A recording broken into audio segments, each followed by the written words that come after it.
But let's talk to our guest at this hour, who's Giorgio Cafiero. He's the CEO of Gulf State Analytics and professor at Georgetown University. Is joining us from Washington, D.C. Mr. Cafiero, thank you very much for making time for us, and welcome to the program. This is a very critical juncture we are in West Asia. It seems that the conflict or the war has escalated at this moment. Israel says we are at war. The United States, it will help Israel defend itself, and there are consequences for Iran. What are these consequences that the United States could possibly be having? Thank you so much. Good to be on your network. It's obviously important for us to maybe go back to the event of late July when the Israelis killed the Hamas leader in Tehran, and then also going back a few days to late last month when Israel killed the Secretary General of Hezbollah and other high-ranking officials in the Lebanese group. What we saw from Iran after that was a great deal of restraint, strategic patience, if you will. And I think one of the factors in play was that the new Iranian president wanted to keep open the door to diplomacy with the West. But at this point, I think it's pretty clear that the calculation in Tehran changed. The thinking among the authorities in Iran was that for the Islamic Republic to maintain its quote-unquote deterrence capacity, there had to be some sort of a military action taken against Israel, and we have seen that today. Now, at this point, the key question is how Israel is going to respond to this Iranian attack. We've known for quite a while that the goal of the Netanyahu government is to bring the United States into a direct conflict with Iran. I have serious concerns that because of these latest developments, Netanyahu may very well get what he wants. It's also a time in the U.S. when we're approaching a general election, and that is also a factor that's going to impact how the Biden administration moves forward. And I think the risks of the U.S. and Iran falling into a direct conflict with each other have certainly increased. Not saying that that will be the inevitable outcome, but I am much more concerned about that risk than I was just even a few days ago. Mr. Cafiero, just to add to one of your concerns, Iraq has actually issued a statement and said that actually warning the United States not to get involved in this confrontation between Iran and Israel.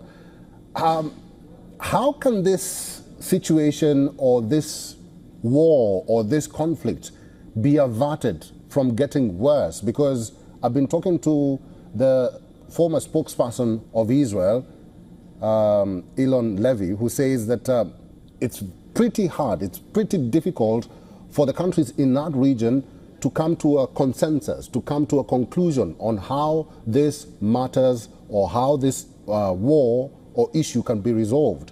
So how can it be resolved?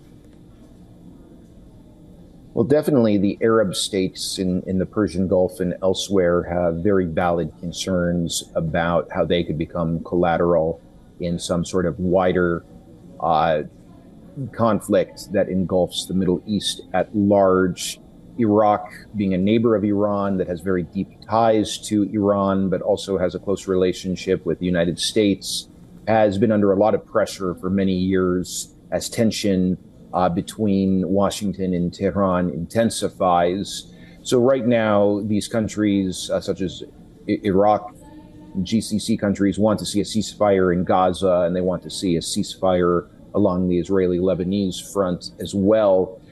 But as long as the United States is going to continue providing Israel with unconditional support, giving all of these arms to Israel, complete diplomatic support at the UN to prevent Israel from ever being held accountable for its criminal behavior, I don't think the Netanyahu government is going to have any incentive to pull back from its movement toward further and further escalation. And I think unless the United States is going to use its leverage and pressure Israel into changing its conduct, there's not really much that the countries in the region can do to bring greater stability to the Middle East. This really, like I said, it really comes down to the U.S. policy of giving unconditional support to Israel. Let's talk more about that because, Mr. Cafiero, we had members of the UK Parliament really saying that on one end you're talking about a ceasefire and on the other you're still arming Israel. So that cannot work. If while leaders are continuously calling for a ceasefire, we also had the United Nations General Assembly, the United Nations Secretary General Antonio Guterres, who's continuously calling for a ceasefire in Lebanon, in Israel, in Gaza, but nothing is happening, nothing is moving. What's the problem here?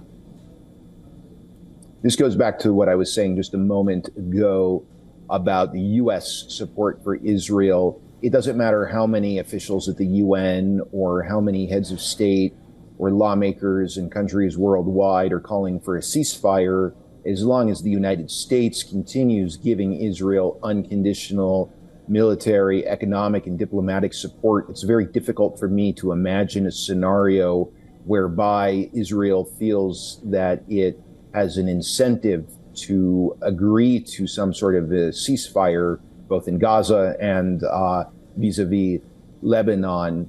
That's really the issue here. And as far as U.S. officials in the Biden administration talking about how they want to see a ceasefire, it's clear that we need to draw a distinction between policies and the actual concrete actions the Biden administration is taking, and then the rhetoric from the Biden administration officials.